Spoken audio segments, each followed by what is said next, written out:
PM किसान रो 22तम किस्ती को नहीं जो लोक मैंने अपेक्षा करिसेंती तो कौ दिन आसीबो टंका जो 2000 टंका आपण मैंने पाइबा को जाउछंती।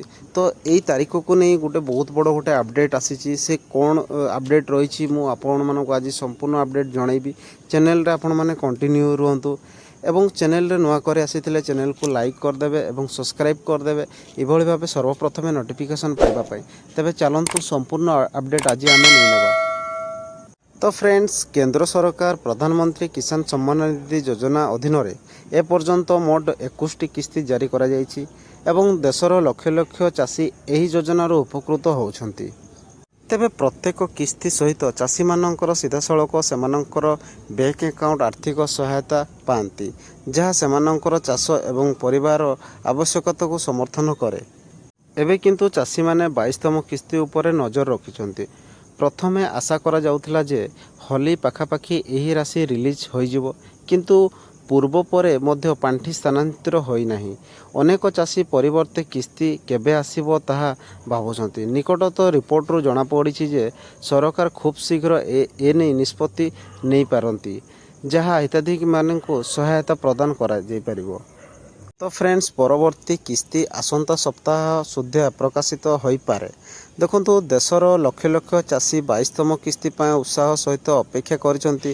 गणमाध्यम रिपोर्ट अनुसार 22तम किस्ती पाए प्रस्तुत प्राय समाप्त होइछि। आसंता सप्ताह शेष सुधा चाषी मानक अकाउंट को 2000 टंका स्थानांतरित करा जाय परिबो बोली विश्वास करा जाउछि। एही योजना अधीन रे चाषी माने प्रति वर्ष जोटा कि आपण 6000 टंका पाती। यही राशि एकाथरे बंटन करा जाए नहीं, बरं 3टी पृथक किस्ती रे दिया जाए प्रति 4 मासरे जोटा कि 2000 टंका सीधासलख सेमानकर अकाउंट को डीबीटी माध्यम रे जाई थाए। प्रधानमंत्री नरेंद्र मोदी 13 मार्च आसाम रो जोटा कि केकाझार ग्रस्त करेंगे। यही ग्रस्त समय रे विकास प्रकल्प सहित जड़ित अनेक कार्यक्रम अनुष्ठित हेबार आशा करा जाउछि।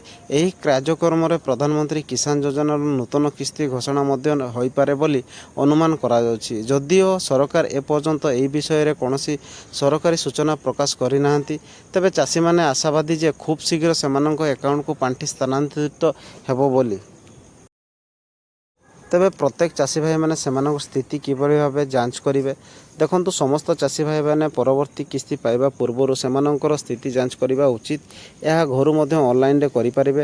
यह करिया पई प्रथमे आपण मानकर सरकारी वेबसाइट जोटा pmkisan.gov.in को जानतु।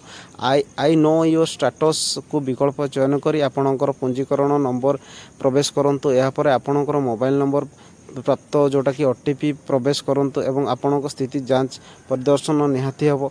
जो चाषी भाई मैंने हिताधिकारी के तालिका रे सेमानकर नाम मध्य जांच करि परिबे एवं यह करिया पई सेमाननको वेबसाइट जोड़ा जाई आपण माने जिला किंबा आपणकर स्टेट सब जांच करी आपणकर पंचायत सूचना अनुसार सब जिनस जानि परिबे। एवं इनफॉरमेशन टी केमिति लागिले आपण माने कमेंट सेक्शन रे जणाइबे। ए भलिया नोटिफिकेशन पाइबा पई चैनल को लाइक एवं सब्सक्राइब करि देबे।